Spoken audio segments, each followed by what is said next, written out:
زیادہ تر لوگ عبادت گزار ہوتے ہیں یا اللہ کے راستے پر چلتے ہیں وہ پریشان ہوتے ہیں، اور دنیاوی اعتبار سے جو لوگ بظاہر اللہ سے دور ہوتے ہیں وہ خوشحال ہوتے ہیں۔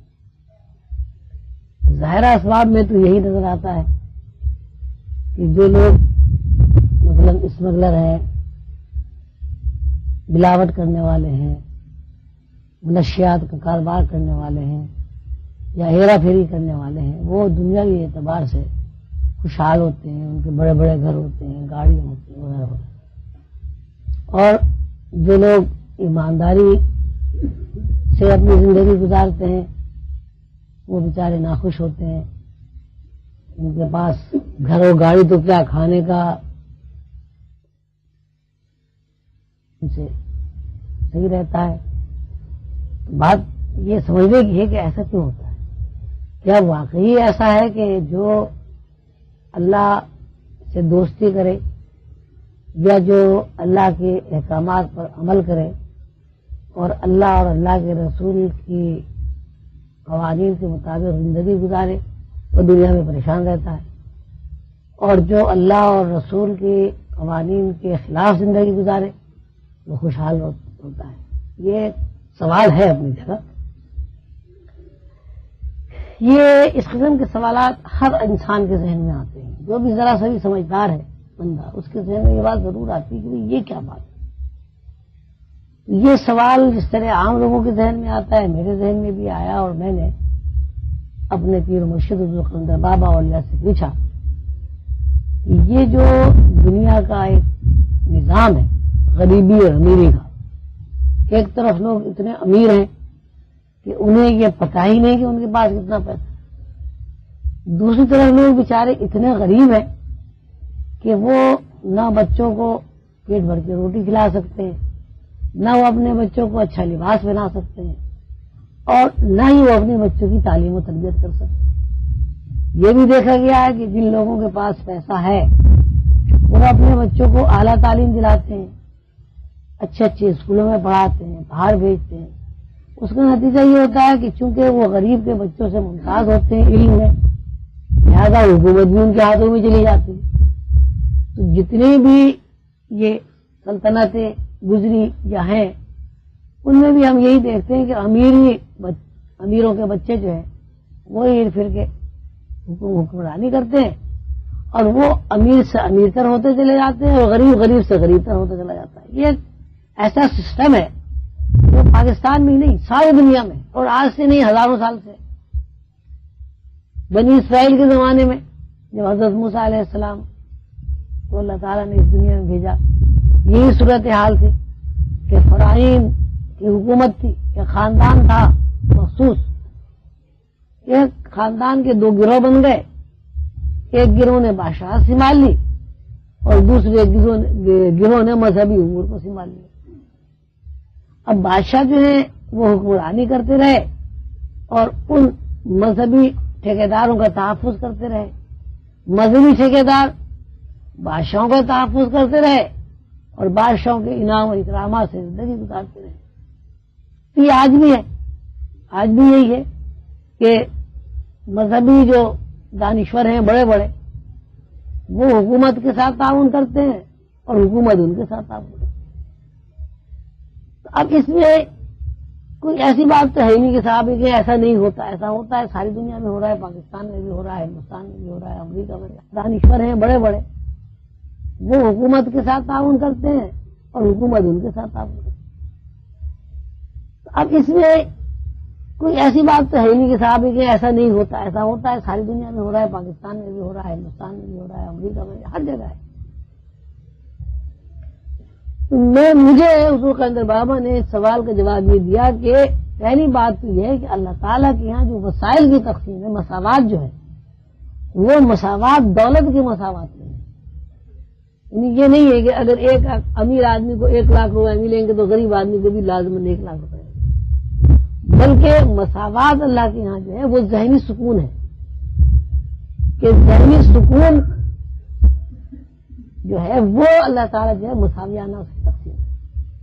اب بظاہر تو ہمیں یہ نظر آتا ہے کہ بھائی وہ بہت امیر کبیر آدمی ہے، لیکن اگر آپ ان کو اندر سے دیکھیں تو بلا شبہ وہ ہم غریبوں سے بہت زیادہ پریشان ہیں، بہت زیادہ ٹوٹے پھوٹے ہیں، نہ ان کے اندر یقین ہے، نہ ان کے اندر کوئی خلوص ہے، عجیب ان کی صورت حال ہے، ڈرے ہوئے سہمے ہوئے خوف زدہ ان کی زندگی گزرتی۔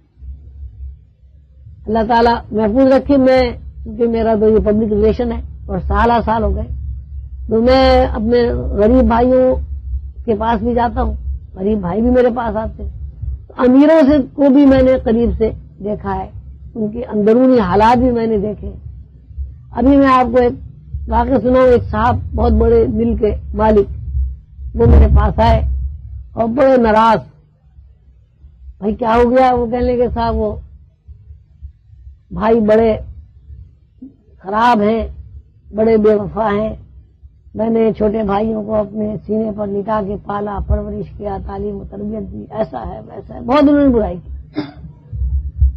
تو ان سے میں نے پوچھا بھائی بات کیا ہوئی؟ تو انہوں نے لگا بھائی وہ ایک ہمارا ابا کا گھر ہے، اس گھر کو ایک کمرہ ہم نے توڑا تھا، اس میں سے ایک دروازہ نکلا، تو میں دوسرا کمرہ بنا رہا تھا، تو میں نے بھائیوں سے کہا کہ بھائی یہ میں چونکہ دوسرا کمرہ بنا رہا ہوں، یہ دروازہ میں وہاں لگا لیتا ہوں۔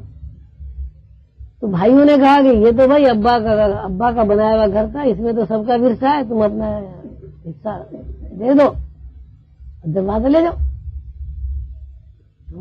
حصہ کیسا؟ کہنے بھائی باپ کا بنایا ہوا گھر ہے، باپ کا ہر چیز، یہاں تو ایک فیلڈ میں مشترک، سب بہن بھائی حصے دار۔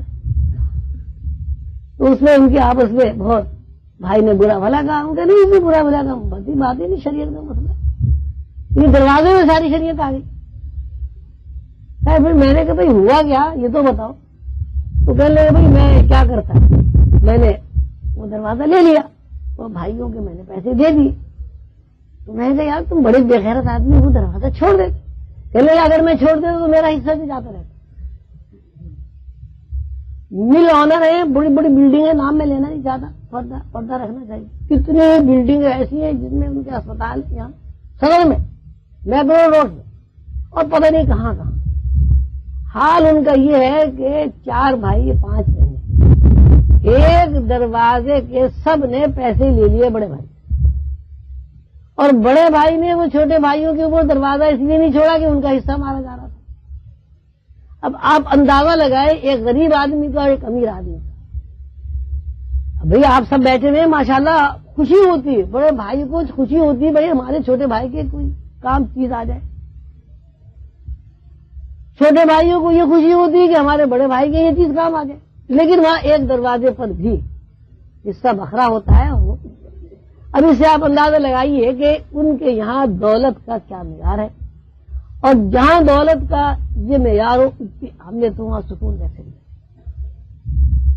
ایک میں نے وہ کہ یہ دیکھا کہ وہ انہیں صرف ایک بات کا ڈر رہتا ہے کہ صاحب اگر ہمارے پاس دولت نہیں رہی تو ہم تو بے عزت ہو جائیں گے، ہمیں تو کوئی سلام بھی نہیں کرے گا۔ اور یہ واقعہ ہے کہ دولت مند کو آدمی اس کی دولت کے لیے سوال کرتا ہے، سلام کرتا ہے، اسے نہیں کرتا، اور جب وہ دیوالیہ ہو جاتا ہے تو اسے کوئی سلام کا جواب بھی نہیں دیتا۔ آپ کے سامنے شہنشاہ ایران کی مثال ہے، 2500 سال تک اس نے حکومت کی، دنیا کا امیر ترین آدمی، لیکن جب دولت اس سے روٹ گئی، سلطنت ختم ہو گئی، تو وہ مارا پھرا۔ وہ ملک جو اس کی میزبانی کو اپنے لیے سعادت سمجھتے تھے، باعث فخر سمجھتے تھے، اس کی مہمانی کرتے تھے، اس کے سامنے ہاتھ باندھے کھڑے رہتے تھے، کسی ایک ملک نے بھی اسے اپنے یہاں مہمان ٹھہرانا، ایک وقت کی روٹی کھلانا گوارا نہیں۔ آپ کے ساتھ ابھی ہوا ہے، اور نتیجہ اس میں یہ نکلا کہ وہ جہاز میں اڑتے اڑتے کینسر کا بیمار ہو کے جہاز میں مر گیا، اور اس کو اپنے ملک میں قبر تک رسید ہوئی۔ یہ آپ کے سامنے ہے۔ تو اگر دولت مندی کا یہ معیار جو شہنشاہ ایران کے ساتھ پیش آیا، جہائی شاہ بادشاہ کے ساتھ پیش آیا، مصر کے فاروق بادشاہ کے ساتھ پیش آیا، اور ہمارے ملکوں میں بھی مجیب الرحمان ہوئے اور ہوئے، یہ سارے جو ہیں ان کے ساتھ جو پیش آیا، تو اس سے تو ایک سنجیدہ آدمی اللہ سے توبہ استغفار ہی کرے گا، یہ کہے گا ایسی دولت نہیں کہ جس میں انسان اتنا ذلیل ہو جائے کہ اپنے ملک میں اس کو قبر بھی نصیب نہ.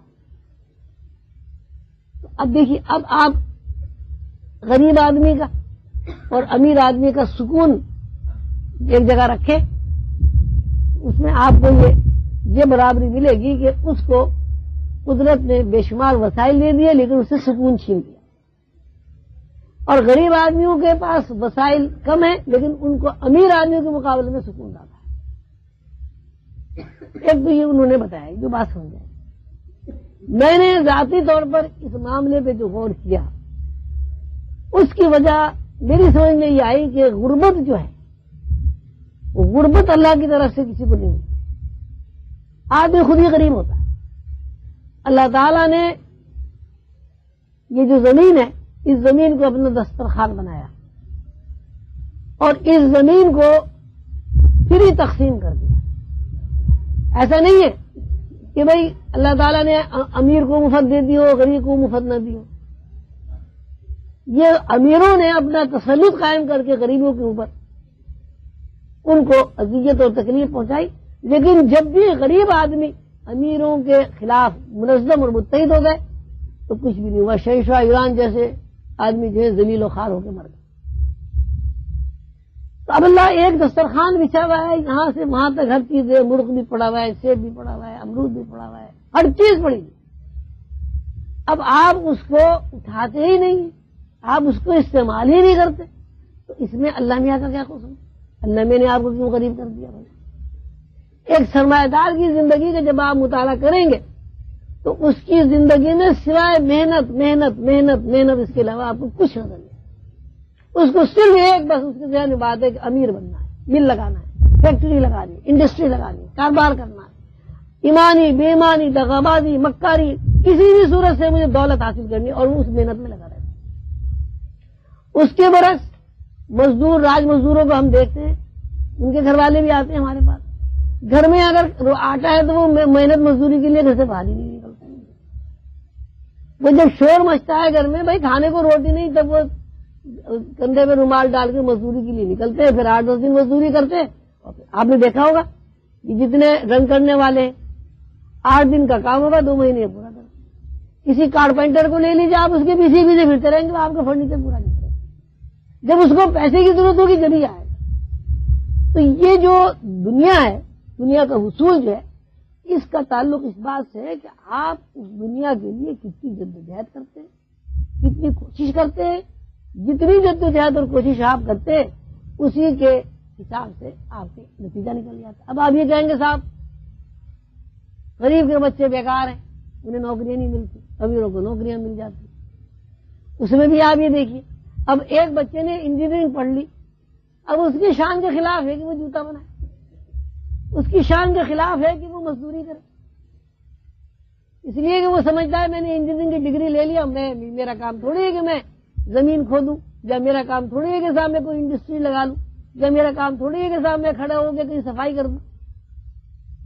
نتیجے میں وہ پریشان رہتا ہے.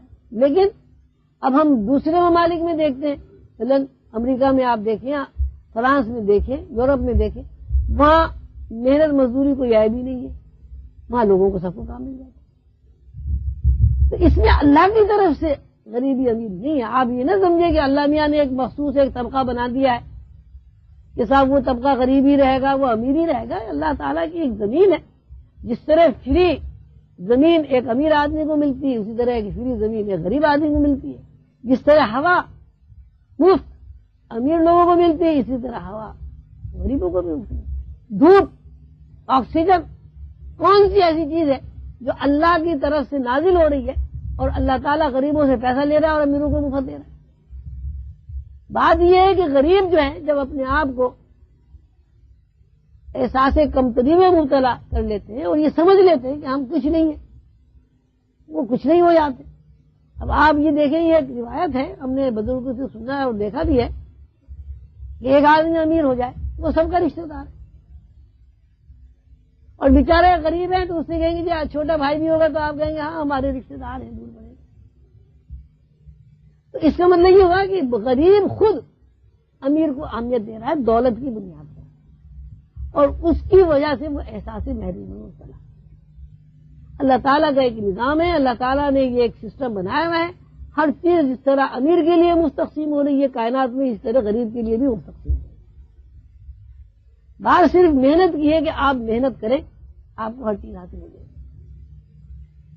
ایک مذہبی گروہ ہے، طبقہ ہے، اس کا کام ہی ہے کہ وہ انسانیت سے نکل کر فرشتے بننا چاہتے ہیں.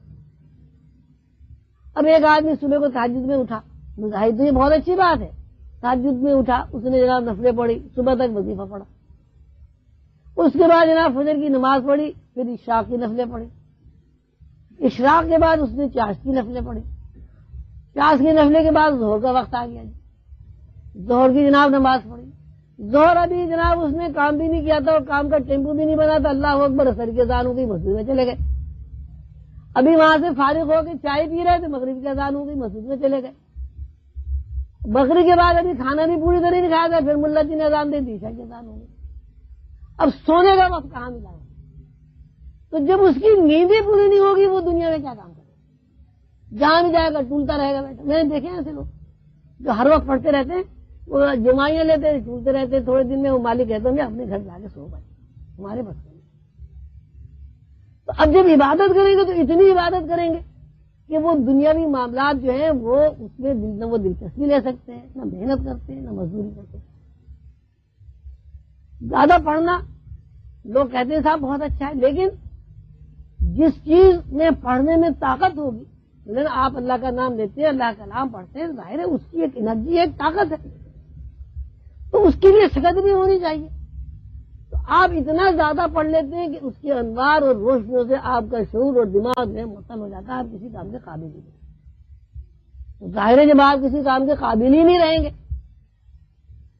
تو آپ کیا کام کریں گے؟ آپ تو سوتے ہی رہے.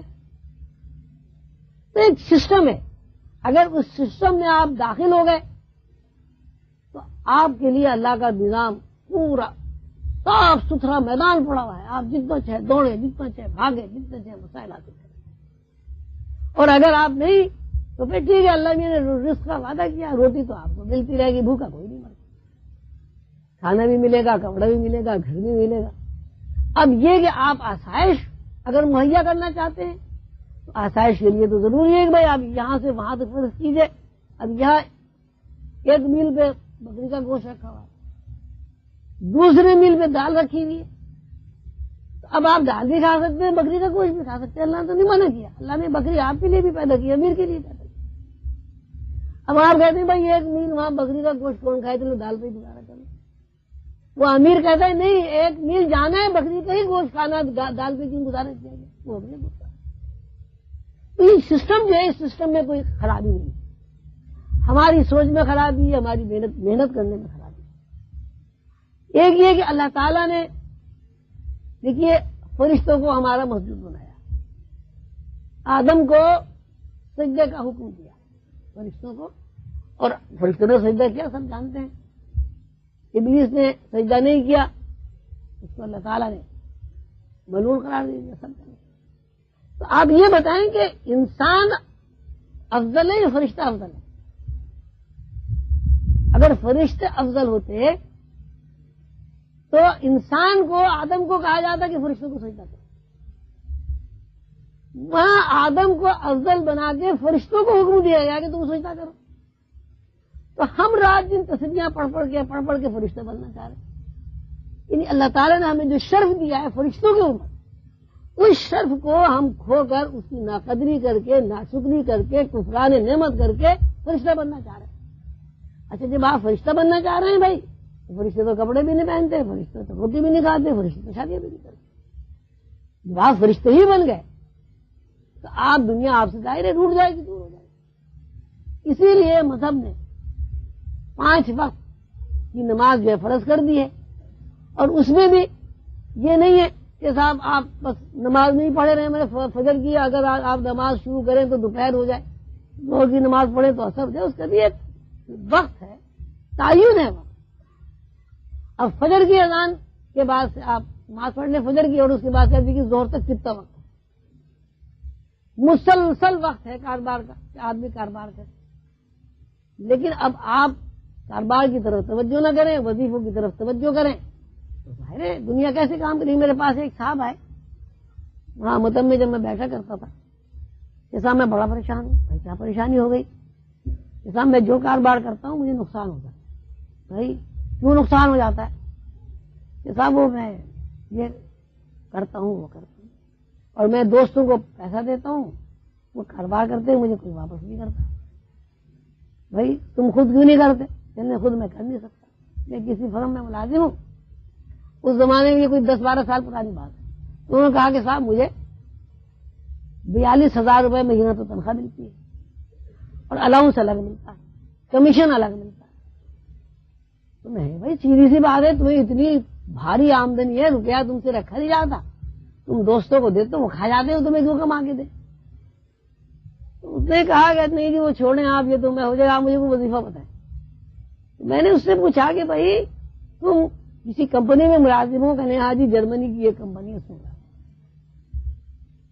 میں نے پوچھا اس سے کہ بھائی تمہارے طرح اور بھی ملازم ہوں گے؟ کہنے کہ ہاں میری طرح اور بھی کئی ملازم ہیں. تو میں نے کہا بھائی وہ جو تمہارا مالک ہے وہ کون ہے؟ کہ نہیں یہودی ہے. تو میں نے کہا بھائی وہ وظیفہ پڑھو جو یہودی پڑھ رہا ہے، تاکہ تمہارے جیسے وہ اور بھی ہے، تم بھی رکھو جیسے آدمی. تو بات یہ ہے کہ یہ مذہبی لوگ جو ہیں یہ اعتدال سے ہٹ جاتے ہیں.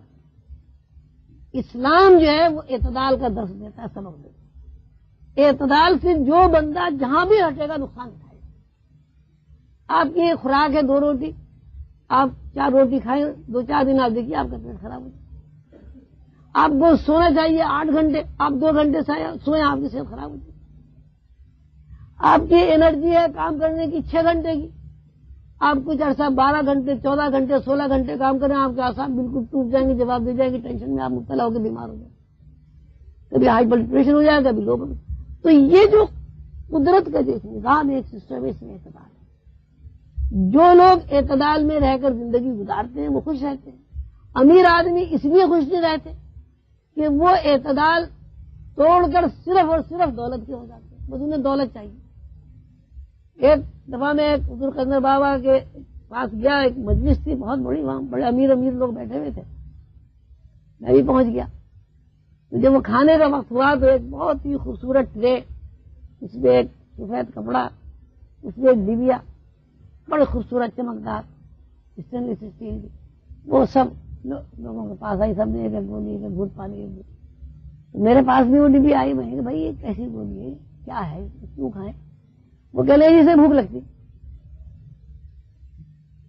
ارے بھائی میں کہا مجھے تو ایسی بھوک لگ رہی ہے، مجھے کھانے کی کیا ضرورت ہے؟ میں نے وہ گولی نہیں کھائی. صاحب وہ کوئی 20 منٹ بعد یا 15 منٹ بعد میں نے وقت نہیں دیکھا، وہ گھنٹی بجی، بیل ہوئی. وہ بھائی یہ کیا ہوا؟ کہنے کی گولی نے کام کر دیا، روٹی کھاؤ. صاحب میز پہ جا کے بیٹھ گئے، بڑا پرتکلف دسترخوان تھا، سب نے کھایا، صاحب ہم نے بھی کھانا کھایا. اس کے بعد کھانا کھا کے ابھی پانی وانی پی کے اٹھے نہیں تھے، پھر وہ ایک ٹرے آ گئی، پھر وہ گولی سب نے 1-2 تو کھا لی. بھائی یہ کیا کر لیجیے کھانا ہضم کرتی. اب بتائیے اللہ اکبر، یہ وہ کھانا ہو. اچھا رات کو 2 گولیاں کھا کے سوئیں گے، بغیر اس کی گولی کی نیند ہی نہیں آتی. گولیاں کھا کے سو جاتے. میرے ایک دوست تھے، دوست تو خیر نہیں، امیر تو دوست ہوتا ہی نہیں، کسی کا دوست تو نہیں کہنا چاہیے، جاننے والے تھے. وہ ان کی بیوی آئی رات کو، ایک دفعہ روتے، بڑی رو رہی تھی. کیا ہوا بھائی؟ کہنے لگے جی وہ لیبریم کی 20 گولی کھا گیا میرا میاں، لیکن نیند نہیں آ رہی. بھائی کیا ہوا؟ میں گیا صاحب، مجھے وہ لے گئی روتے ہوئے. بھائی کیا مصیبت ہے؟ اس نے یہ کہا کہ جی میری 9 کروڑ روپے کی جائیداد ہے اور یہ بیوی میری جائیداد کھا جائے گی، مجھے زہر دینا چاہ رہی. بچے والا. ایک اور واقعہ میں نے ایک امیر کا سنا ہوں آپ کو. وہ جناب اس نے ایک آدمی رکھا ہوا تھا کہ کسی طرح مجھے سلا دے، اوپر ڈرپ لگی ہوئی ہے نیند کی، وہ جناب وہ فزیو تھراپی والا دبا رہا ہے، بس اس نے خراٹا لیا اور وہاں سے وہ بھاگا. پھر وہ سارے دن بیٹھا ہوا. ایک اور صاحب تھے، وہ ساری رات گھر میں چکر ہی لگاتے رہتے تھے. بھائی کیا مصیبت ہے؟ کہنے لگے بس مجھے یہ ڈر رہتا ہے کہ مجھے کوئی آگے مار دے. تو یہ دولت ہے. آپ ان چیزوں سے واقف نہیں ہیں، اس لیے ہم یہ سمجھتے ہیں ان کا ٹھاٹ واٹ کچھ بھی نہیں، اندر سے بالکل یہ دیمک زدہ ہوتے ہیں، جیسے دیمک لکڑی کو کھا جاتی ہے، اس طرح کی دولت والے ہوتے ہیں. ایک صاحب میرے پاس آئے، بڑے عجیب عجیب قصے آئے ہیں کہ صاحب وہ میرے پاس پتہ نہیں کتنے لاکھ روپے ہیں، تو میں یہ چاہتا ہوں وہ اللہ کے لیے خرچ کرنا چاہتا ہوں، مجھے آپ سے اچھا کوئی آدمی نظر نہیں آیا، آپ اسے خرچ کریں۔ میں کہ بھائی کس طرح خرچ کریں گے؟ جی کسی طرح سے۔ اس زمانے میں مہمان تھے، اس زمانے میں ملت گجراتی میں کالم لکھا کرتا، تو میں نے کہا بھائی ایسا کرتے ہیں ملت میں اشتہار دیتے کہ بھئی جو غریب لوگ ہیں جن کی بچیوں کی شادیاں نہیں ہوتی وہ ہم سے رجوع کریں۔ کیا ہاں جی بالکل بڑی اچھی بات ہے۔ میں نے صاحب اپنے کالم میں لکھ دیا کہ بھئی اس طرح ایک صاحب ہیں وہ شادیاں کرائیں گے اور ایڈیٹر سے مل کے، اور اس لیے کہ بھئی میں کہا کوئی غلط آدمی نہ جائے۔ مختصر یہ کہ 2 آدمی آئے، بڑے معقول چہرے سے، سنجیدہ سلجھے شریف لوگ، تو وہ صاحب میں نے جہاں اس کا کارڈ دے دیا، وہ صاحب وہ چلے گئے۔ تو ان 2 میں سے میں نے ایک کے بارے میں میرا یہ خیال ہوا کہ یہ مجھے شادی میں ضرور بلائے گا بچی کی، میں جاؤں یا نہ جاؤں۔ صاحب وہ مجھے اس نے کارڈ نہیں بھیجا، بلایا نہیں، بڑا پریشان، یہ کیسے ہو سکتا ہے؟ میرا اندازہ غلط ہو گیا، یہ کیسے ہو سکتا ہے؟ یہ کیسے ہو سکتا ہے بھائی؟ قصہ مختصر دیجیے، 2-2.5 مہینے گزر، 2-2.5 مہینے کے بعد وہ میرے پاس آئے اور ان کا جی اس کے پاس کسی کو بھیجنا بھی نہیں۔ 2-2.5 مہینے کبھی کہتا تھا شام کو آ جاؤ، کبھی کہتا تھا کل آ جاؤ، کبھی کہتا کل آ جاؤ۔ 2 مہینے 2.5 مہینے اس نے مجھے بھگایا اور آگے کہتے جی میں تو 250 روپے دے سکتا ہوں۔ صاحب بڑی ناگوار گزرا، بڑا غصہ آیا۔ کچھ دن کے بعد وہ پھر آ گئے صاحب، تو وہ جب آ گئے تو میں تو غصے میں بھرا ہوا تھا، میں نے اس کو گھر سے باہر ہی نکال دیا۔ میں تو اسی لیے زیادہ بخت بے ایمان آدمی، تو نے مجھے کیوں پریشان کیا؟ کہا جی معافی تلافی، میرے پیر پکڑے، اللہ کے واسطے مجھے معاف کر دو، یہ کر دو۔ تو میں نے اس سے پوچھا کہ بھائی بات کیا ہے، بات تو بتاؤ۔ وہ کہنے لگے میں نے وہ زکوٰۃ کے پیسے بینک میں جمع کرائے تھے، اس خیال سے جب یہ اکٹھے پیسے ہوں گے تو کوئی بڑا کام کریں گے، غریبوں کی یوں خدمت کریں گے، ہسپتال کھول دیں گے، ہسپتال خانہ کھول دیں گے۔ بس وہ پیسے جمع ہوتے رہے، اب وہ 6-7 لاکھ روپے ہو گئے ہیں۔ اب میں جب وہ چیک کاٹنا چاہتا ہوں تو میرے ذہن میں یہ بات آتی ہے کہ اتنا انٹرسٹ کم ہو جائے گا اگر نکالوں گا زکوٰۃ کے پیسے۔ صاحب اس کا پھر یہ حال ہوا، ایک دفعہ پھر میرے پاس آئے، بڑے روئے دھوئے کہ صاحب مجھے کیا ہوا بھائی؟ کہ صاحب دل میں بیٹری لگی ہوئی ہے، 2 پسلیاں مصنوعی لگی ہوئی ہیں، جہاں ٹانگ میں اس کی راڈ لگی ہوئی تھی ایک۔ عجیب اس کا حال ہے کہ بھائی تمہیں کیا ہو گیا؟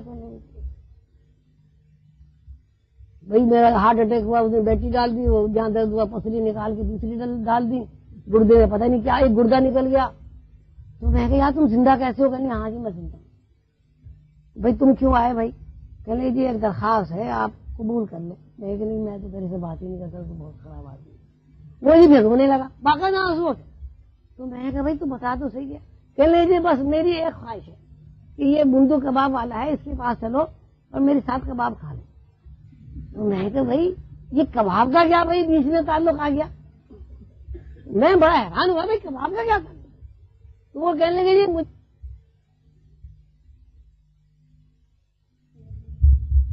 بعد میں وہ چلے گئے۔ تو میں نے سوچا اللہ میاں نے مجھے بندو کے کباب کھلانے ہوں گے، اس کے دل میں ڈال دی۔ تو اب آپ بتائیے کوئی زندگی؟ بعد میں پتہ چلا اس کی بیوی بھی جو امریکہ چلی گئی، بچے بھی بھاگ گئے، سب کچھ بھاگ گئے، وہ اکیلا گھر۔ یہ میں آپ کو بتا رہا ہوں کہ جن لوگوں کے بارے میں ہماری یہ تصورات ہیں کہ یہ بڑے خوش ہیں، ان کا اندر کا یہ حال ہے، سب کا ہی تقریباً یہ حال ہے۔ تو ہم جو غریب لوگ ہیں آپ یقین کریں ہم امیروں سے بہت اچھے ہیں، ہم کھانا بھی زیادہ کھاتے ہیں، ہمیں نیند بھی زیادہ آتی ہے، ہماری رشتہ داریاں بھی زیادہ اچھی ہیں، ہماری اولاد بھی سعادت مند ہے۔ امیر آدمی کی اولاد ہمیشہ ہی چاہتی رہتی باپ جلدی سے مرے، اور غریب باپ کے بچے یہ چاہتے ہیں باپ مرے ہی نہیں، اگر مرے بھی تو اسے چھپا کے رکھنا۔ میری والدہ اللہ انہیں غریق رحمت کرے کہا کرتی تھی بھائی یہ مجھے میں مرنے نہیں دے گا، اگر میں مر بھی جاؤں گی تو یہ چھپا کے رکھے گا مجھے۔ تو یہ جو سوال کیا ہے کہ صاحب وہ دنیا دار جو ہیں وہ بہت زیادہ مطمئن ہوتے ہیں، مطمئن نہیں ہوتے، دولت تو ان کے پاس ہوتی ہے لیکن اطمینان قلب نہیں ہوتا۔ غریبوں کو زیادہ اطمینان قلب ہوتا ہے امیروں کو۔ اب یہ کہ زیادہ غربت جو ہے اس میں آدمی خود ذمہ دار ہے، وہ محنت نہیں کرتا، مزدوری نہیں کرتا، اور جتنی دنیاوی وسائل کو حاصل کرنے کے لیے جدوجہد کرنی چاہیے، وہ جدوجہد. اور یہ میں سمجھتا ہوں اللہ تعالیٰ کی ناشکری ہے کہ آپ دسترخوان پر بیٹھے ہوئے ہیں، ہر چیز آپ اس میں سے کھا سکتے ہیں اور آپ چٹنی ہی کھائیں. یہ دسترخوان بھی چلا ہے اللہ کا، آپ بھائی چٹنی بھی کھائیں، مرغی بھی کھائیں، سب کچھ کھائیں. جو اندر بابا فرما کرتے تھے یہ دنیا اللہ نے اس لیے نہیں بنائی کہ آپ دنیا بیزار ہو جائیں، موٹا جھوٹا کپڑا پہنے. بھائی کیوں؟ ہر باپ اپنے بچے کو اچھے سے اچھی خوراک کھلاتا ہے، ہر باپ کی یہ خواہش ہوتی ہے کہ اس کے بچے اچھے سے اچھا لباس پہنے، ہر باپ کی یہ خواہش ہوتی ہے کہ اس کے بچے کی اچھی سے اچھی صحت ہو. تو اللہ بھی ہے جو 70 ماہوں سے زیادہ محبت کرتا ہے، وہ یہ چاہے گا کہ ہم روکھی سوکھی کھائیں. کیوں کھائیں روکھی سوکھی؟ بھائی اللہ میاں نے جس طرح آپ کے وہ اللہ میاں، اس طرح امیر کے لیے اللہ میاں. امیر دسترخوان اگر 2 میل لمبا بچھا ہوا مرغی ہے تو وہاں 2 میل چلا جا کے کھا لے. اور غریب آدمی رہتا ہے وہ ہمت ہار دیتا ہے، اس پر ذمہ دار ہوتا ہے، وہ کہتا ہے چھوڑو جی آج دال بھی گزارا. ہمارے ایک ڈاکٹر صاحب تھے، وہ سنایا کرتے تھے ایک زمانے میں یہ دال مفت ملتی تھی، روٹی 1 پیسے کی ملتی تھی. تو گرداسپور میں ایک صاحب گئے ہوٹل میں، وہ کہتے تھے بھائی ہاں بھائی کیا ہے؟